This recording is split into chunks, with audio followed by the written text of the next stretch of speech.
Hello, everyone. We will be getting started shortly.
So a glorious day, an ideal day for the practice, for the training, to do wholesome activities that bring peace, wellness into our life.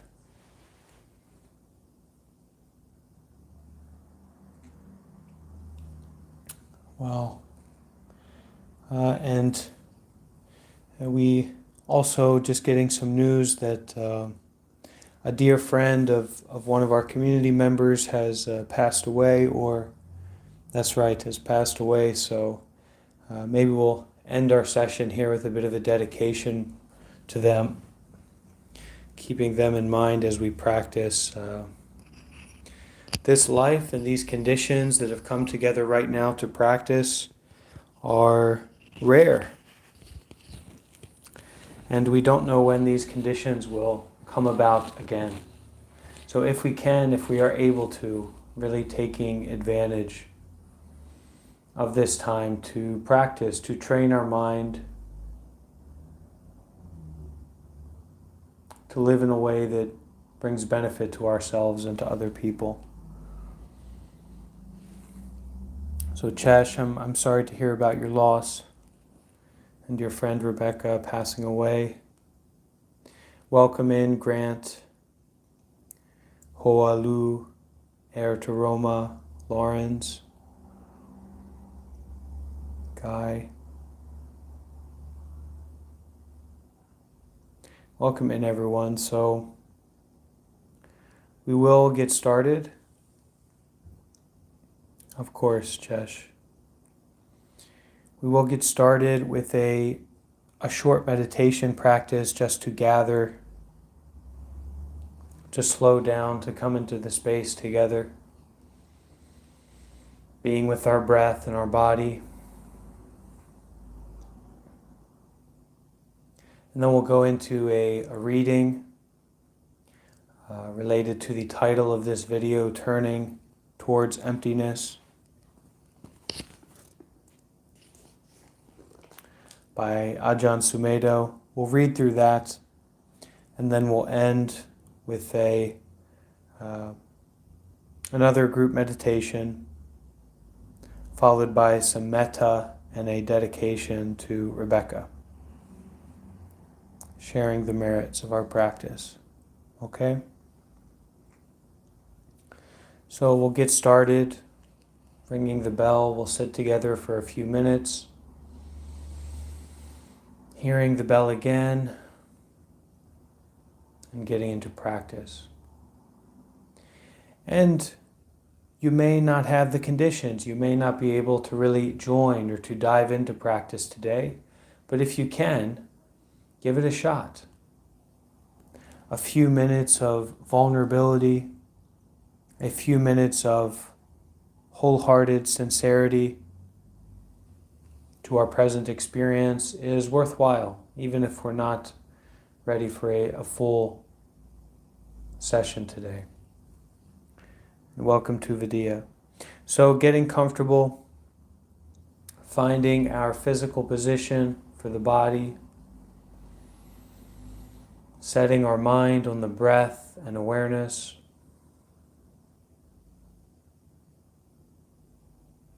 Inviting the sound of the bell, and inviting our mindfulness, our presence, offering our presence wholeheartedly to ourselves and whatever kind of experience we may be having at this moment.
Just sitting, being with the breath.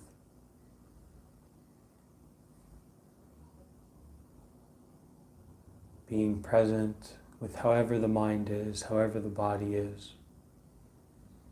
Showing up and being there, being with it.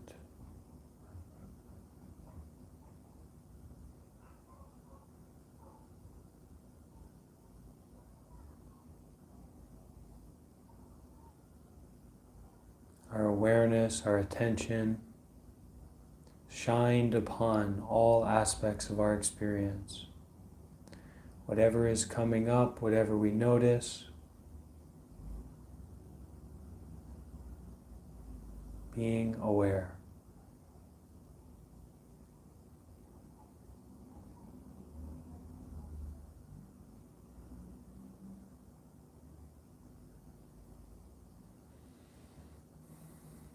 And sometimes we need to really lean onto the breath. Really touching into the breath to help us come back to this awareness instead of getting caught up in a little pain or a little thought or a big pain or a big thought or a sense of uncomfortableness or boredom.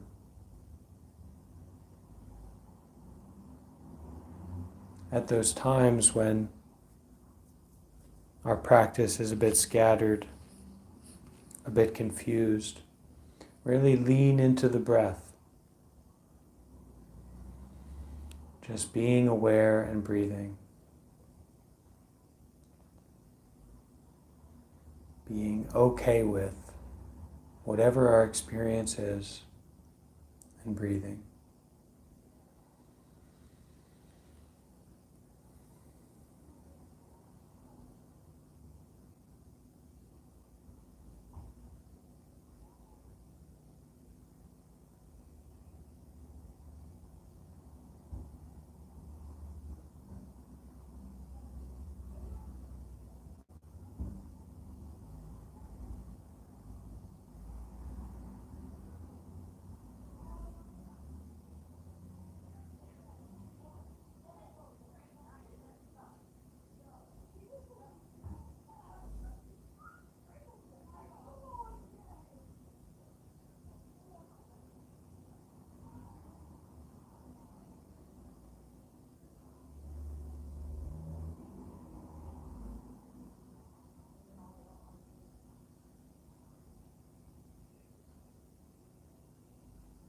Instead of leaning into or relying upon our thinking mind, our craving mind, leaning onto, relying on the breath, relying on our awareness.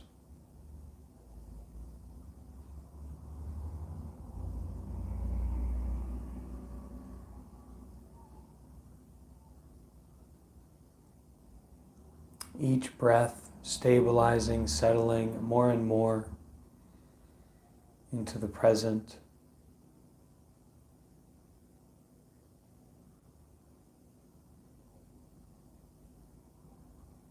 Settling more and more into a sense of relationship with our direct experience.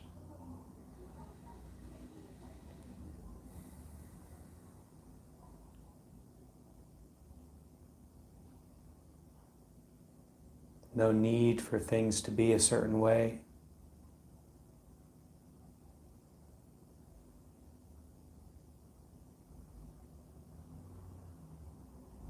No resistance to how things are.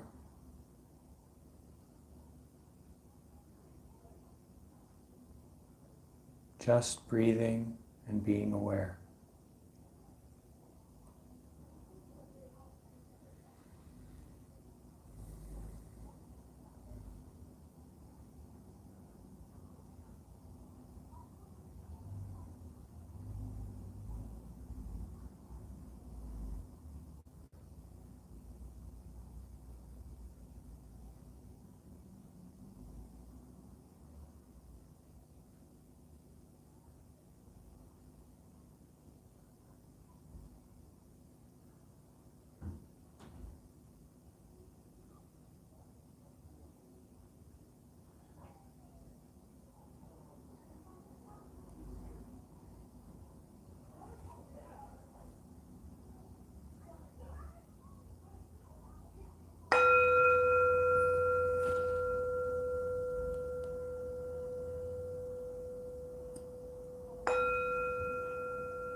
So this groundedness, this awareness, staying with that, staying with the breath, as we go from the practice, or rather the meditation, into listening to the Dharma, the teachings, the framing of our mind, the way of understanding. And this reading is entitled Turning Towards Emptiness.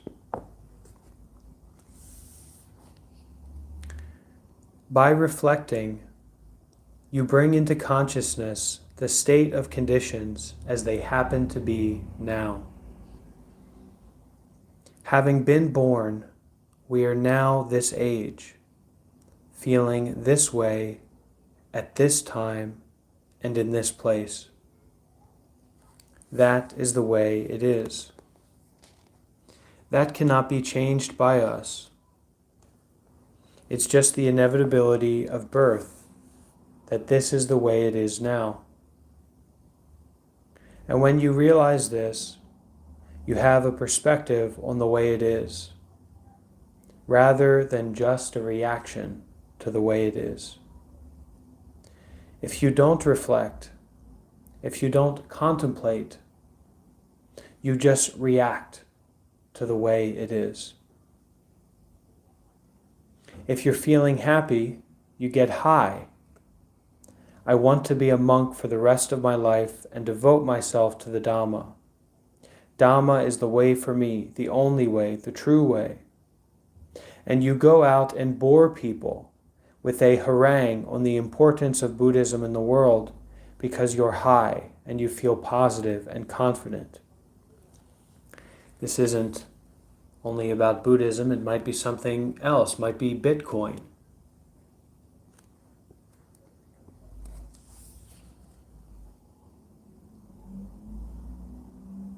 Even that feeling of being inspired and confident and full of faith and devotion and all those kinds of things, that is the way it is. One can feel a lot of faith, confidence in what one is doing. Or one can feel the opposite. One loses faith. One feels that this is a waste of time. I've wasted my life. It's of no value. I haven't got anywhere. It hasn't done anything for me. I don't believe in it anymore. I'm fed up with it. Or one can feel indifference. It's all right. Don't know what else to do. Better than working in a factory. Whichever way you're feeling now, either one extreme or just indifference, that is the way it is. So just notice when you're feeling positive and tremendously energetic, or when there's a lack of energy and you're too critical, when you're depressed, tired, or not feeling well. It's hard to arouse the inspired feeling. In those circumstances, you tend to pick up what's wrong with things very quickly. The way somebody walks across a room can really irritate you. Somebody blows their nose too hard and, oh, that's disgusting. But when you are feeling full of inspiration and devotion, you don't care about the faults of this or that. You're caught up in this feeling of devotion and faith. These perceptions are to be reflected on as the way it is now. So rather than the content, rather than the high or low, rather than I am depressed or I am finally getting it, these perceptions are to be reflected on as the way it is now. The way it is. It has to be this way because it can't be any other way at this moment. We feel like this. We feel tired or invigorated or whatever. This is the way it is. These are the results of having been born and living our lives and being subject to changing conditions of sensuality, changing conditions of feeling, contact, experience. Then note, really note, what you add to the existing conditions. In all-night sittings, or at times when we are awake all night, you may feel sleepy or tired. Note what you add to that feeling. Note the feeling itself, but maintain a posture. Maintain an awareness of that feeling. Rather than just reacting to feeling tired, or an attempt to annihilate the feeling,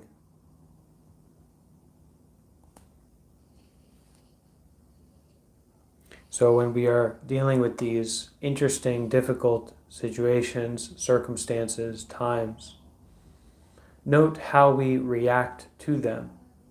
Note what we add to that experience itself, not with an I, but what do we add to it?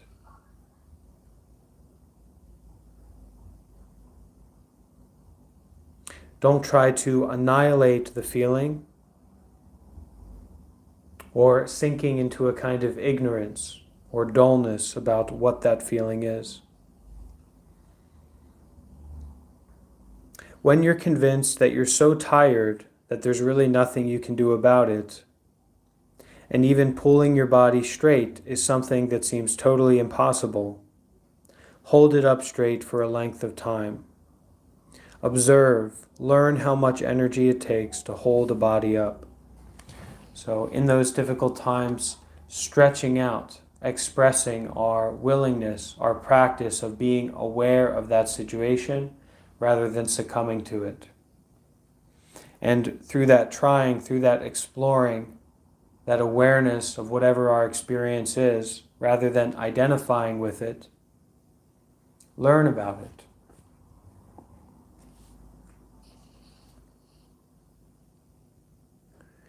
How much energy does it take to stop the thinking process? Have you ever noticed that? Just can't stop thinking. The mind goes on and on. Can't stop, what can I do? I don't know how to stop thinking. It keeps going. I can't stop it. I know about this because I've always had a problem with a mind that just seemed to be endlessly thinking about something. And the desire to stop thinking and the effort to get rid of it create the conditions for more thinking. It takes effort to do this, not just thinking about doing it.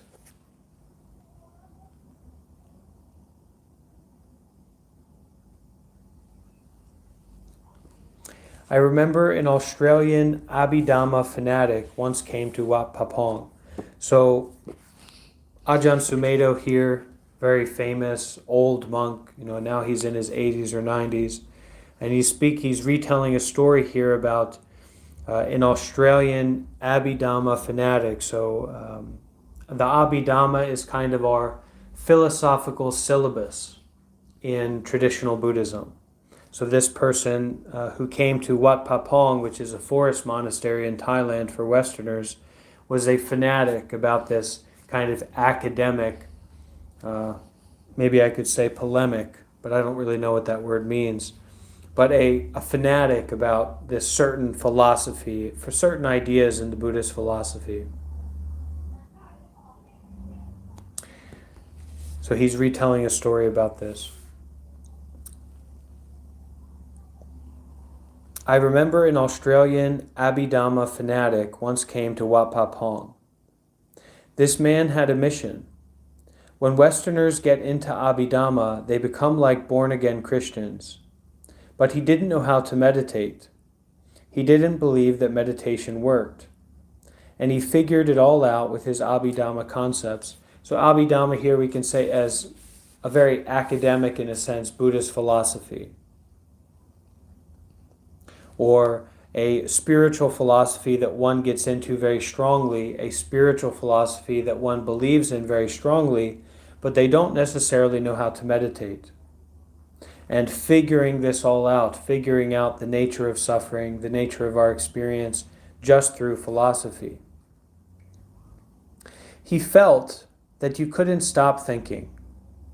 He said, "You're always thinking and you can't stop thinking." I said, "But you can stop thinking." And he said, "No, you can't." And I said, "I have just stopped thinking." And he said, "No, you haven't." It was pointless to go on talking to someone like that. You have to be alert to know when you are not thinking. So you take an actual thought, like, "I can't stop thinking," and you deliberately think it. This is what I did, because I was a habitual obsessive thinker. So if you are averse to thinking, instead of trying to stop, go to the other extreme and deliberately think something, and watch yourself deliberately thinking, so that it's not just a wandering thought process in which your mind goes round and round in circles. Use your wisdom faculty. Deliberately think something, some thought that is completely neutral and uninteresting, like, "I am a human being." Deliberately think it, but observe the space before you're thinking, and then deliberately say, "I am a human being." Then note the end of the thought, the moment when you stop thinking. Pay attention to the moments before and after the thought, rather than to the thought itself. Just hold attention on where there is no thought. Investigate the space around the thought, the space where the thought comes and goes, rather than thinking. Then you will be aware of an empty mind, where there is just awareness but no thought. Perhaps we can try this out, this thought of "I am a human being."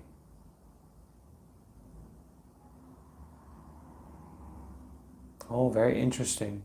So the space before this thought is thunk. Thunk certainly can't be a real word. But the space before this thought was thunk.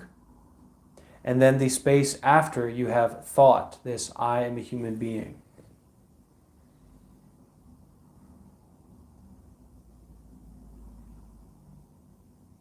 There does seem to be some space there.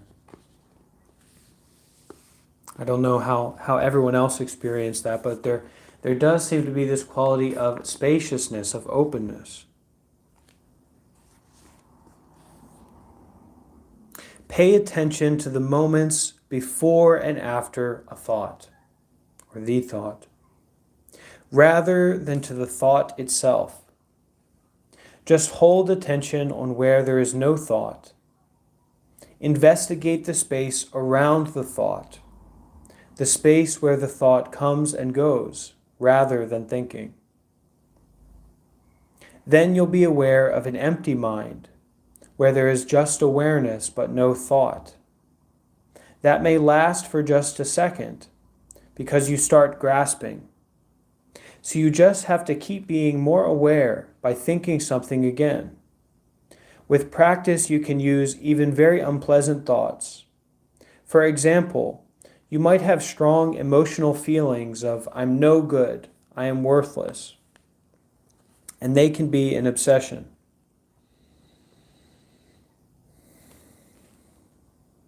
In some people's minds, they can become a background to their lives.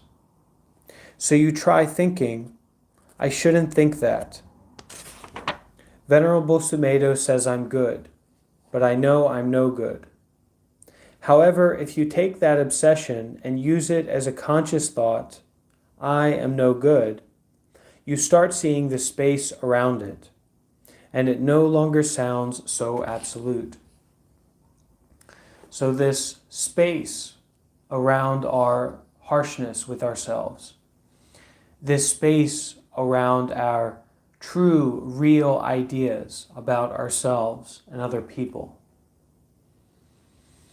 As we begin to tune into, become aware of that space around these ideas, these feelings, we can find that even though those feelings are there, even though those thoughts about ourselves, about others, about our story are there is a space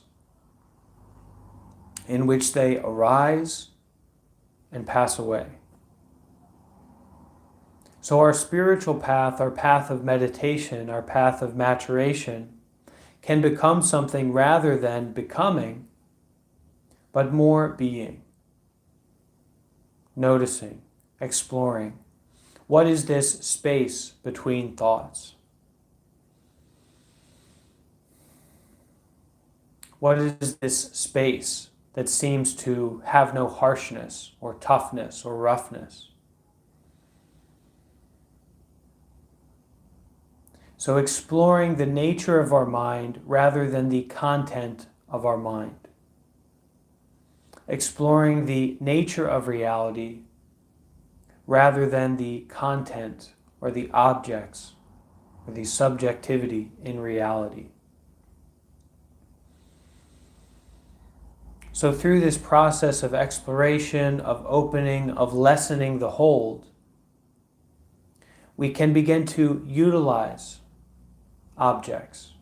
We can begin to utilize subjectivity to bring peace, well-being, happiness, compassion towards ourselves, towards our habits, towards our sufferings, and also to others. So this openness, this spaciousness allows us to practice non-contraction, non-opposition.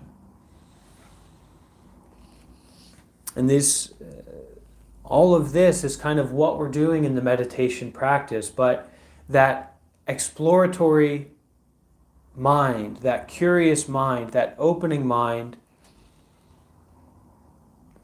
it is more subtle than craving. It is more subtle than aversion, fear, and desire. It's a little bit more subtle. So it takes time for us to get acquainted with it, to step into it, to be okay with the subtlety of our inner exploration and our letting go of contraction.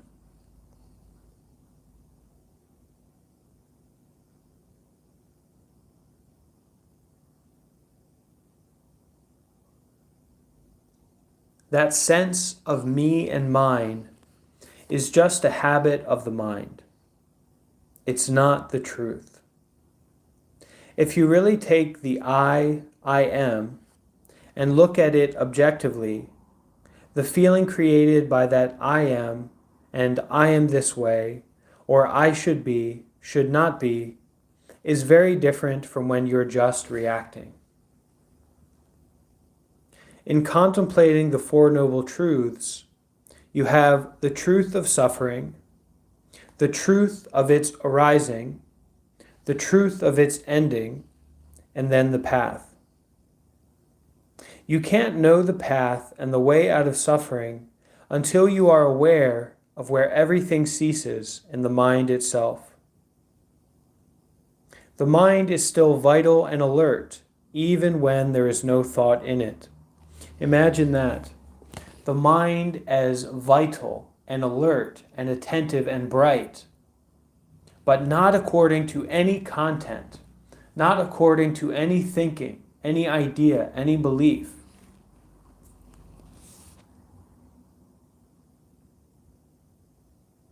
You can't know the path to ending suffering and the way out of suffering until you are aware of where everything ceases, in the mind itself. The mind is still vital and alert, even when there is no thought in it.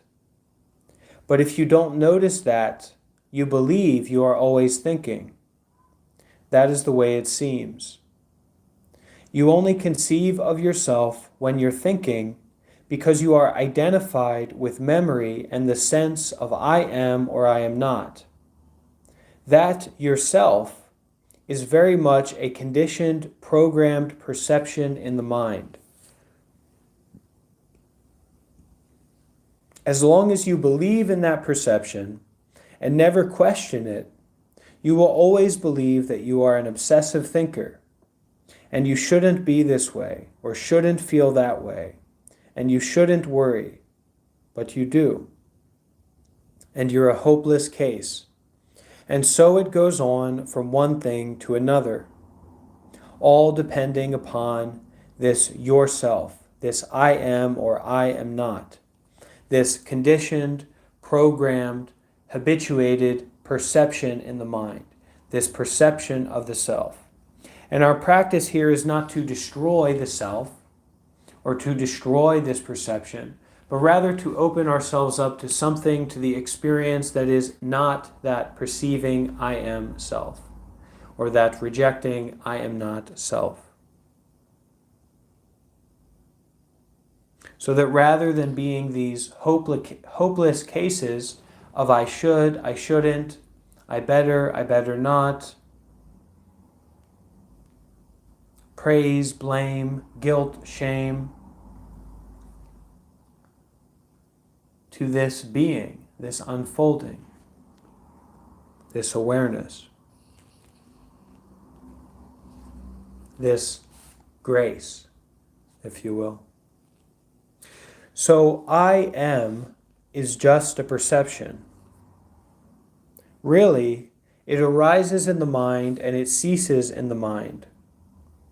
When it ceases, note that cessation of thought. Make that cessation, that empty mind, a sign rather than just creating more things in the emptiness. You can get refined states of consciousness by fixing on refined objects, as in samatha meditation practices that emphasize calming the mind. But with the contemplation of the Four Noble Truths, you are using the wisdom faculty to note where everything ceases. Everything from the past, the future, now, thoughts, experiences, sensations, feelings, all ceasing in this awareness, ending in this mind awareness. And yet when the mind is empty, the senses are still all right. It's not like being in a trance, totally oblivious to everything.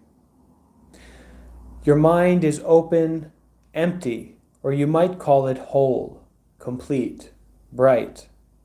Then you can take anything, like a fearful thought. You can take it, deliberately think it, and see it as just another condition of the mind rather than a psychological problem. It arises, it ceases. There is nothing in it, nothing in any thought. It's just a movement of the mind, and therefore it's not a person.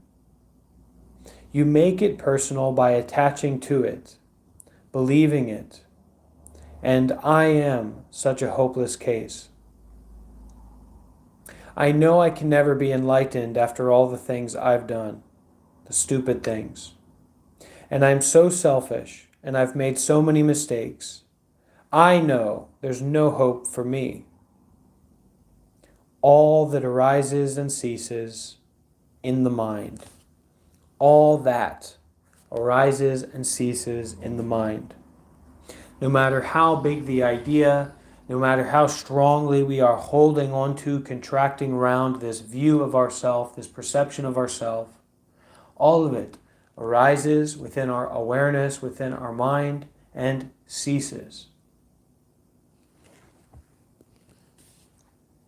Believing is grasping, isn't it? I know what I am, and I know I'm no good. You believe that, and that's what grasping is. You create that belief, so the mind goes on in that way. And you can find all kinds of proof that you're no good, or that you're very holy. You can even start getting paranoid. Everybody knows that I'm no good, too. Yesterday, someone walked by, and I just knew that he knows I'm no good. Then this morning I came into the hall, and someone else looked at me a little bit strangely. She knows. Through belief, you can see and interpret everything that people do in a personal way, as if they've all been condemning and judging you. That's paranoia. And that paranoia, it begins with this grasping, with this holding on to a small conceptual idea about ourselves. Holding on to it, grasping onto it, and then allowing our mind to follow along with whatever that idea, that perception, that experience is.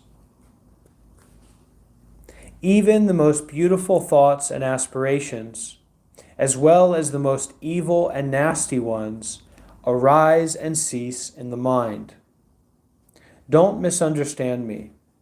I am not saying good and evil thoughts are the same. They have the same characteristic of arising and ceasing. That's all. In other respects, they are different. Good thoughts are good thoughts. Evil thoughts are evil thoughts. So I'm not saying it's all right to think evil thoughts, but I am pointing beyond the quality of the thought. Love and hate arise and cease in the mind. In this perspective, you're going to the reflective mind where most people are totally unaware. People are generally only aware of themselves as a personality, an emotion, or a thought. In other words, as a condition. So that's the usual way of being, the way of people, identifying themselves as a condition. But in the reflective mind, something else. For practice, for the practice of meditation, for the practice of spiritual training, intentional maturation, understanding. For practice, don't worry about the qualities that go through the mind. How wonderful, interesting, beautiful, ugly, nasty, or neutral they might be.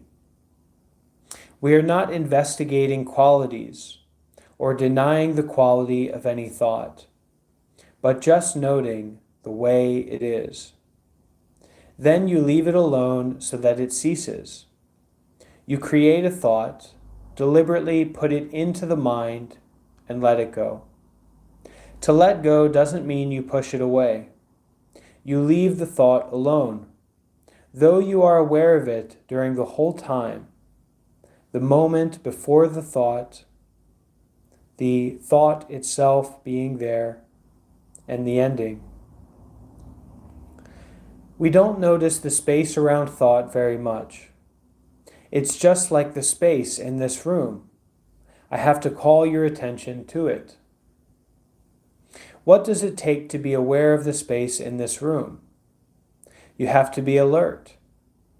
With the objects in the room, you don't have to be alert. You can just be attracted or repelled. I don't like this, I like that.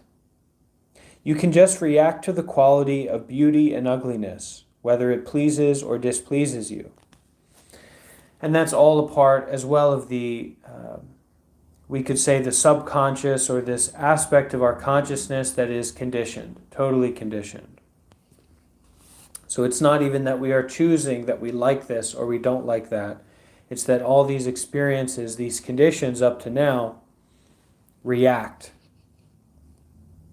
So you can just react to the quality of beauty and ugliness, whether it pleases or displeases you.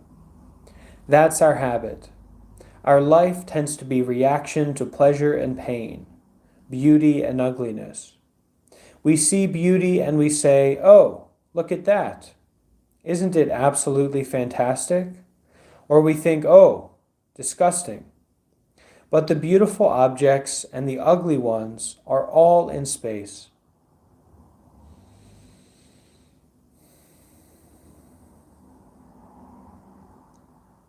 And to notice space, you withdraw your attention from the beautiful and ugly objects.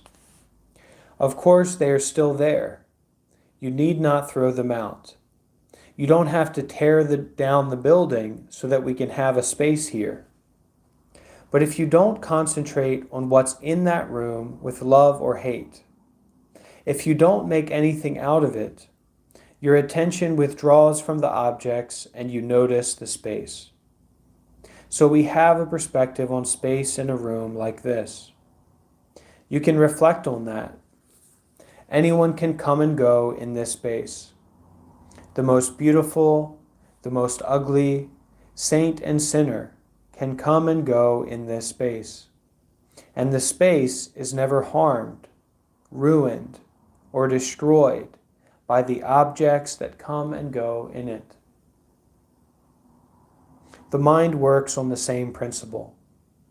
But if you're not used to seeing the spaciousness of your mind, you are not aware of the space that the mind really is. So you're unaware of the emptiness of the mind, because you are always attached to an idea or an opinion or a mood.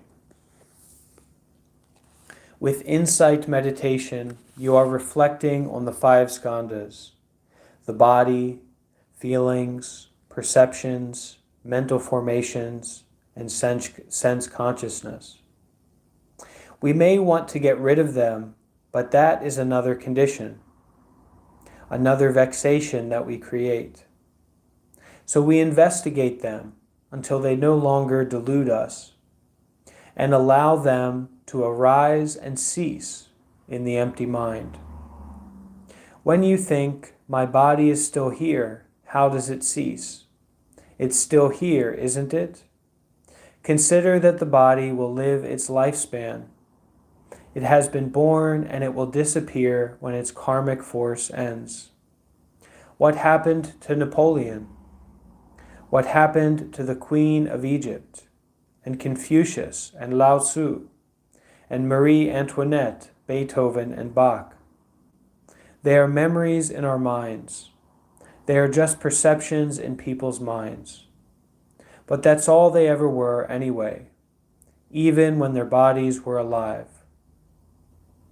Bhante Varapanyo is a perception in the mind. In my mind, it's a perception. In your mind, it's a perception. Right now, the perception of it is, Bhante Varapanyo is alive and kicking. When the body dies, the perception changes to, Bhante Varapanyo is dead. That's all. The perception of death is there along with the name, where now it is alive and kicking. So as you experience it, the body is a perception that arises and ceases in the empty mind.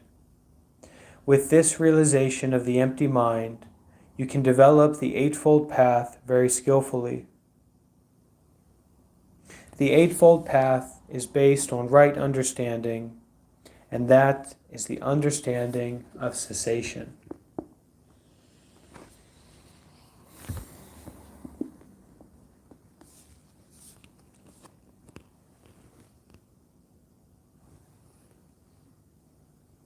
So let's take a moment to find a comfortable position and prepare to practice a bit of meditation together. Breathing and being with this awareness mind.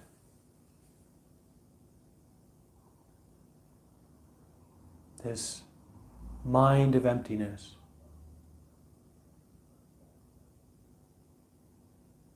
This mind of all kinds of things coming up, being aware of all kinds of things,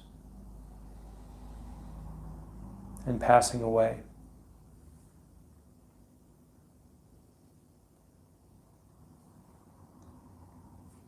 So getting comfortable, maybe we adjust a little bit so that we're in a good meditation posture, a good position for us.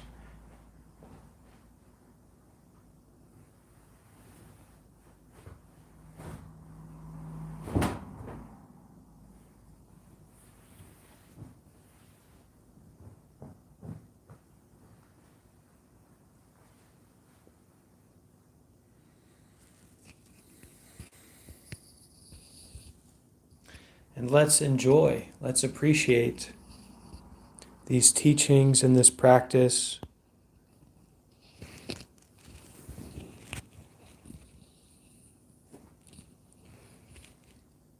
The mind of emptiness, the mind of awareness, being with the breath as thoughts, feelings, perceptions, sensations arise and pass away, not defining ourselves by the content, but relying upon awareness. Moment to moment, getting caught up in, trapped in self-identification, believing in, grasping onto thoughts and ideas, judgments. Moment to moment, breath by breath, returning to awareness.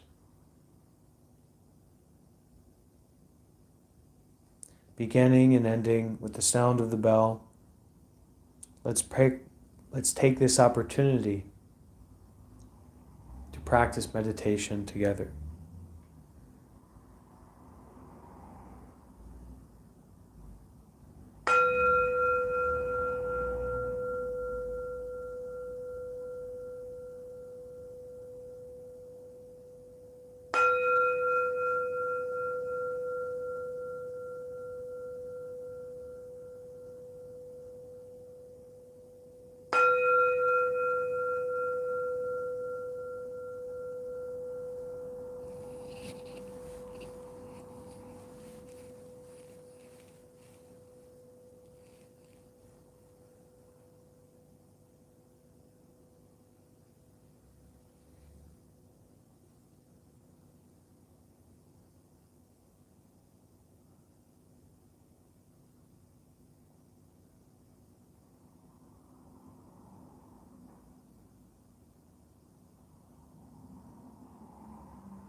So rather than believing in, grasping onto the thoughts, the sensations in our body, moment to moment we can be aware of them. Breath by breath, being aware is our primary activity, instead of getting caught up or believing in, chasing after judgments.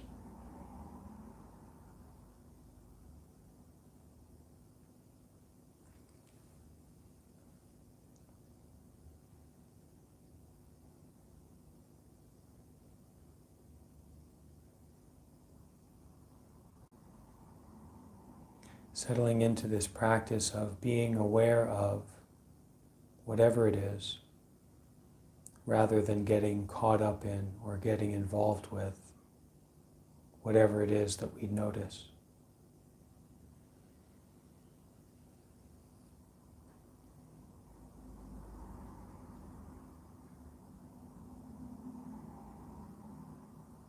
Even if there is pain or a difficult thought, being aware.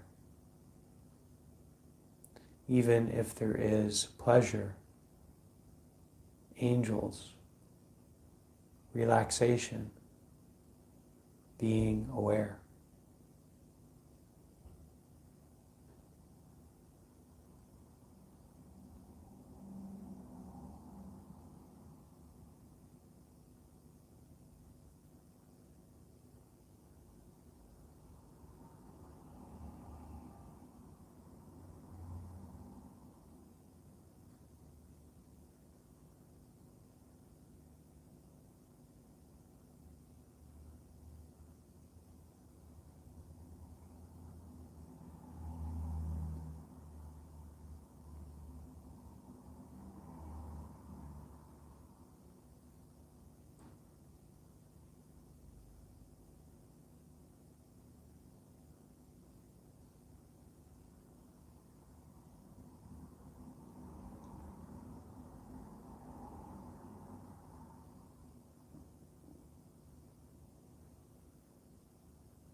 That awareness is not something that we are trying to get.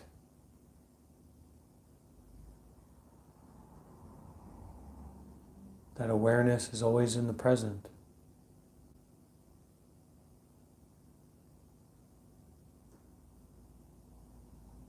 We could say awareness is. So breathing and being with awareness rather than content,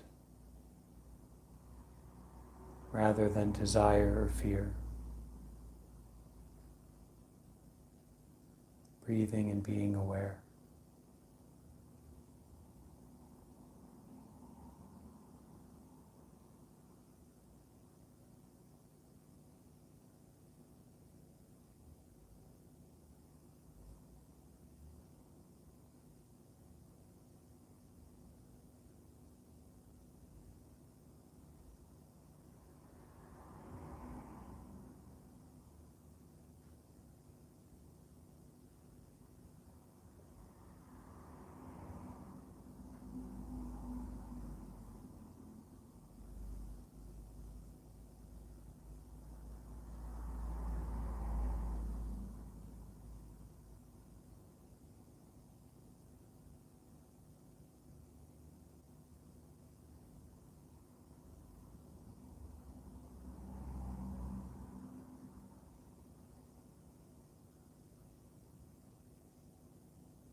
So having practiced together,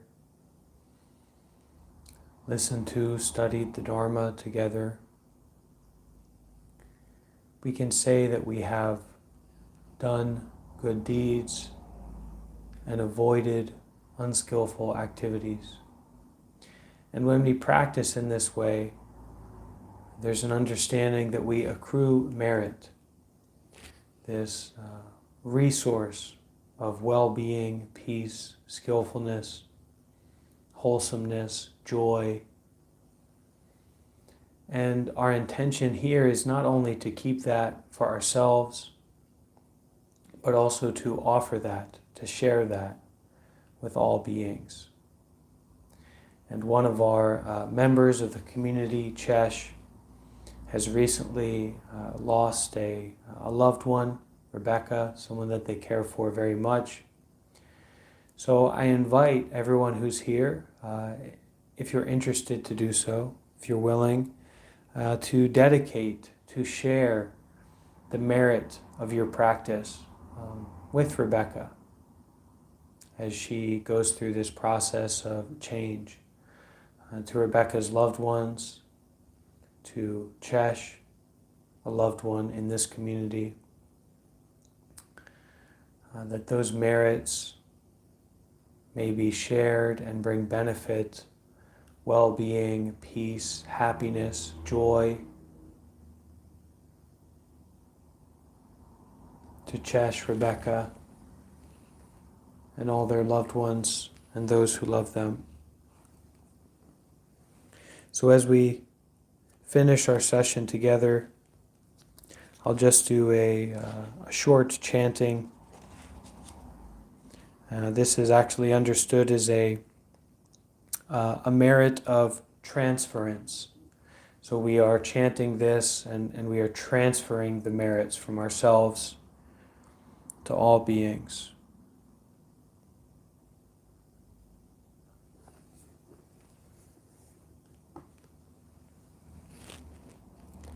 May all beings inhabiting space and earth, devas and nagas of mighty powers, having shared these merits, long protect me.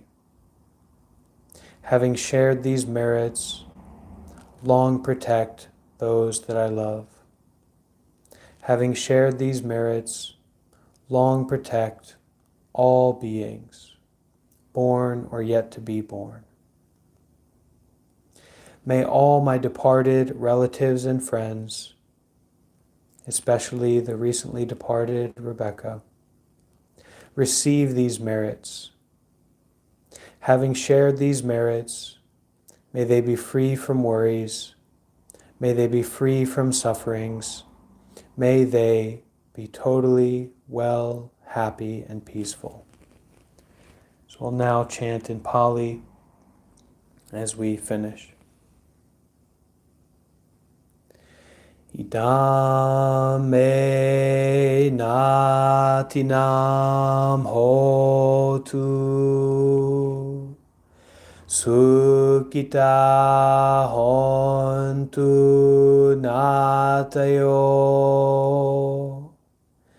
Idam me natinam hotu, sukhita hontu natayo. Idam me natinam hotu,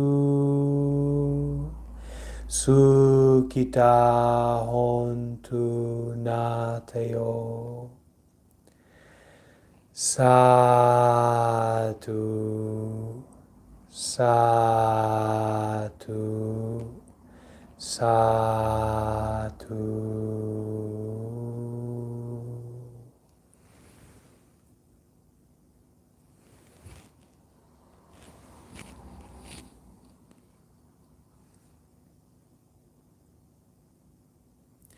Okay, everyone.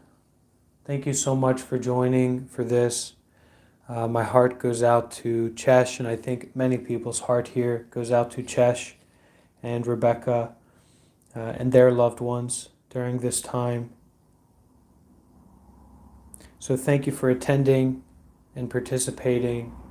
May you be well, happy, and peaceful.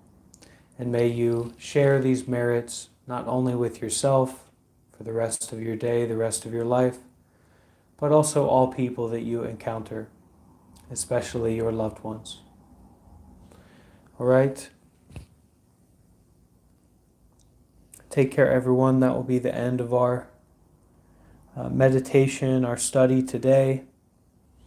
And I invite everyone to join again tomorrow at 3 p.m. London time to continue our practice. All right? Take care, everybody. Be safe.